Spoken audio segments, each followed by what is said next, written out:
Greetings from South Carolina. My name is David Gillespie.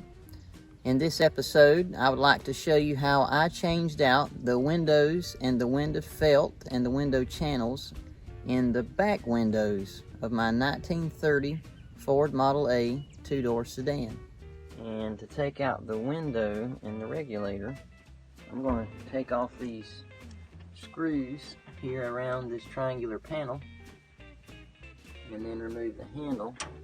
Okay, so now that I got the panel apart and off like that and the regulator taken out, I've got the window down at the bottom right now, and there is a track that runs around the top that's held with 4 wooden screws, 2 here, 1 here, and 1 down here at the bottom.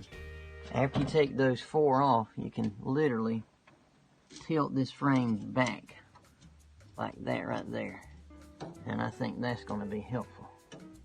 Actually, that frame literally just lifted up. Now I've taken it out and laid it in the back seat, and now I don't have that frame in the way. Okay, so after that, I was literally able to pull on the top of the window all the way out that track out the top, so it came right out. Okay, so now at this stage, I bring it in on the bench, and I've got it laid on a towel, shop towel. Then I've got a hold fast, just a hole drilled in the top of my bench here, and I've got that resting right up against it like that. And now I'll take a block of wood and I'll use the dead blow hammer to drive this bottom channel off. That is thanks per my friend Eric Winiger of the Model A Medic. Great idea. Now, the last time before I did this, and I think it helped, I just put a little WD-40 down in that track and soaked it real good to kind of break everything apart, let it sit for a few minutes, and I think it helped to drive it out a lot quicker. So now, after having hammered the glass and the channel separate, you can see the old, doesn't look like rubber in there, this is felt also. So you can see all that rust and crud down the bottom. I'm just going to take needle nose pliers and screwdriver and scrape it out. So now that I've cleaned out the channel real good, as best as I can, and I also took the outer portion and brushed it really well on the wire wheel. Now that I've got all of that kind of cleaned up, I use a product called Osfo. It's rust. It stops rust and it creates a surface along the top that will somewhat inhibit rust, from my understanding. And that is per my friend Michael Eisenbass. Thank you for that, Michael. So I will paint that on with a little brush. Let it sit for 24 48 hours, then it'll be ready to paint. So now I'll let that sit over the weekend, and sometimes it'll form a little white surface, and I'll buff that off with a little wire wheel or something. But you also, when you use Osfo, you'll want to make sure that you use gloves, because that stuff is tough stuff. It'll eat you up. And then also you can see in places where the rust got so bad that it completely pitted through.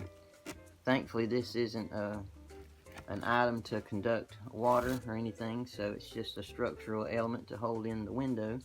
So I think it's still structurally sound, and I'll paint it, Lord willing, and use it. Okay, so now I have coated the entire glass channel with a light coat of Rust-Oleum flat enamel paint. So here's the regulator for the back window. As you can see, it's a little bit cruddy, but it's not in bad shape. The front two were much more corroded and had a lot more debris up here. So just like any good cooking show, I'll show you how it looks when it's done. So this is after I have cleaned it up as best as I could. I just really soaked it with WD-40 and then steel wooled it and cleaned it out and did everything I could and put a light coat of grease on the teeth here. And you want to inspect the teeth to make sure they're not overly worn, and thankfully mine were not.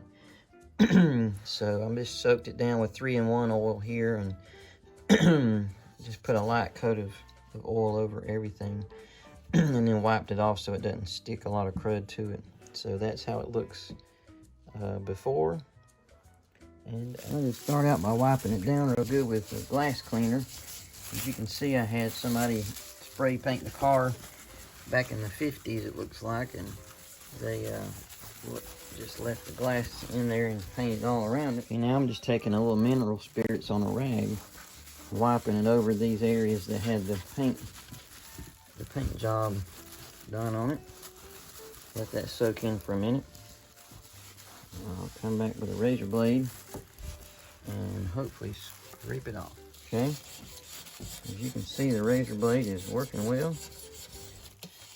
I'm getting that extraneous paint, amateur paint off of there. And I'll come back with a glass cleaner for one more round before we bed it in the channel. So next, you'll buy a little strip of this rubber that's made for this purpose. I'm not sure the name of it, but it's just, it folds. So what I'll do is I'm going to cut a piece of this as long as the metal channel is. Okay, so now I'll just create a little fold here in the middle and wrap it around the glass, and then we'll bed the glass down in there with this as a gasket in between to protect the glass.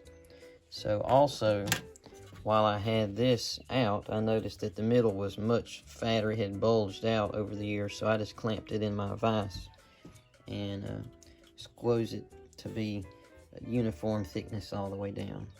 Now I just clamp the channel in the vise and then use a flathead screwdriver just to kind of force feed that down in there and even it up.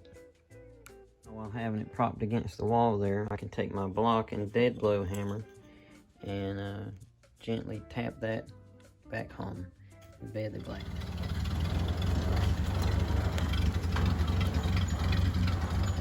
"15 grunts later, I got the new one in. What I had to do in here is go ahead and put felt channel in one side and leave it out of the other side just to get the glass to come in from the top. So I got it in right now without any channel on the left, and I'm gonna try to feed it through. Okay, so now I've got the glass in and I've got the channel just kind of shoved down both sides here. So I think what I'm gonna do is pull out one side first and then put all the glue on there. I don't have the type that has the hooks on top. I wish I had those types. They would hook up in the top corners here. But unfortunately, I bought the type that didn't have the hooks. So if you have the option to get the type with the hooks that are riveted on here, get them. Because I made the mistake and got those types that don't have it. So I've got to suffer the consequences and use glue instead. So I'm only doing one side at a time. So I went ahead and I pre-coated the beam of metal with gloves on in my finger with the stuff I'm using, which is the 3M Stage 2 Yellow Super Weatherstrip and Gasket. They have this at Advanced Auto Parts for about $6, $7 for a tube. It's part number 08002. That's what comes in the kits. So I started out by putting a bead of that along the metal first. Then I put another bead along the back of the felt channel while it was out of the window, and then I fed it in there as I curved it down and slowly but surely got it in there without getting it on the glass. That's the key. So right now I've got the glass in the bottom holding that, and I've got clamps up here holding this. So it's quick drying, so I'm gonna wait about 2 hours and come back and check it out and see. So I ended up having to glue in the one side, the left side first. Now I can, now that it's set, I can take the right side and slide it out and glue it, stick it back in. So for the right hand side here, I did the same thing basically. I rolled the window down and then I coated the whole metal frame with the glue, and then I could only get to the bottom portion here, so I did that as best as I could, and then I went ahead and coated the back of the channel with the glue, and then I curved it and then slid it down into position, rolled the window to the bottom and let that hold this in place while clamping this for about 3 or 4 hours. And now it rolls up and rolls down just fine. So I'm going to replace all the rest of these screws and then do the other stuff. Okay, so next I have this rubber channel stuff that goes along the top here. So I'm just going to put it along the top. Right now I've just got it sitting on top of the window sill itself. I'm going to take my finger with a glove and rub that glue along the top, and then rub it along the upper part of the window sill here, and then just roll it up into place and let it hold it steady and glue it into position like that, trying to keep it off the glass itself. And then the next thing to do is to replace the anti-rattle portion. So that's this strip here. So now that the top seal is off, just lay it up there. I want to make sure that it's touching the glass, hence it won't keep it from rattling. And then tighten the screws down on the top and let itself find its own balance electrically. About halfway through this project, I realized that my felt channels didn't have these hooks, and they could have had them, and I may not have had to use as much glue or any glue. So I've bought hooks after the fact and I'm installing them on my last two. So here's what they look like, and the only reason I'm not using these holes is because I had different smaller size rivets.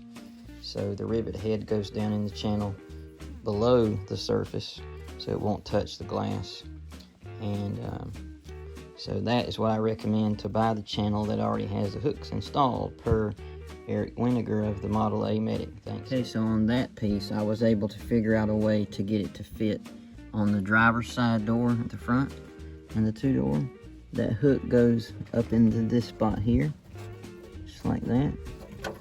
So I wasn't able to figure out how to get the hook to hook on top. That piece must have been missing.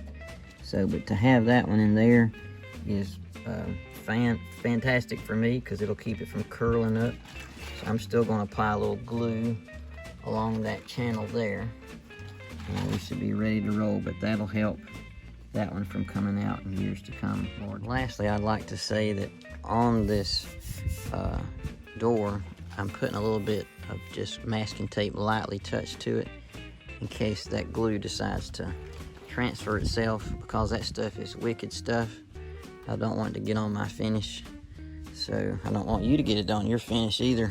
So learn from my mistake. I didn't have that much success over here. I'm going to try to peel that off with a scraper or something, with a little rubber spoon, to kind of scrape it off without hurting my paint. So don't make the mistake I did. Use some stuff like that, or don't use glue at all, period.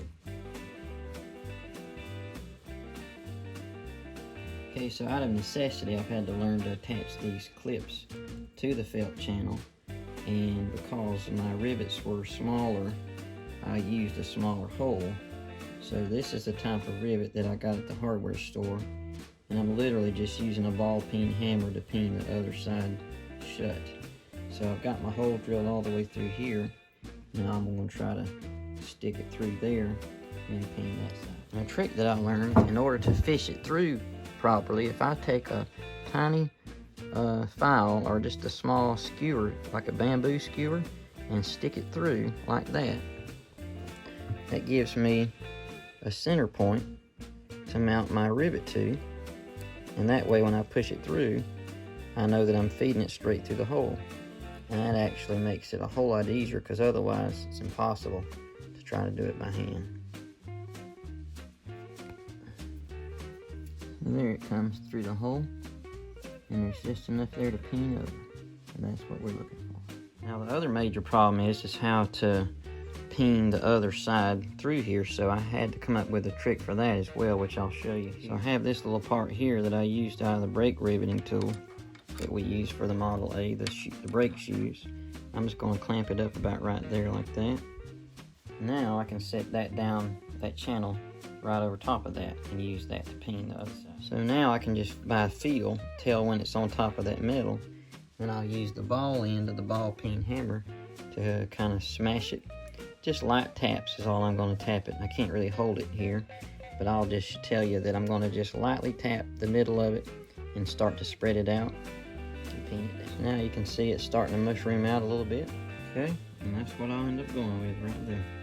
The result of all that sometimes forces the metal channel to squeeze out, So I'll just clamp it in the vise and use that the jaws to pinch that back together. Okay, so the top one just sit right in its position there. And the bottom one, thankfully, also snapped right into place. I had to angle that last one down just a little bit, but look at there. It fits good and tight with no glue. So if I could have done that on the other ones, if I'd have known. I created this video for the people that don't know, just like me. I didn't know. No glue necessary. Hallelujah. You probably won't be able to see all this, but you can sure hear it. Look at that. That's the one that was broke all to pieces. That's the tempered glass. Isn't it pretty? Can't even tell it's there.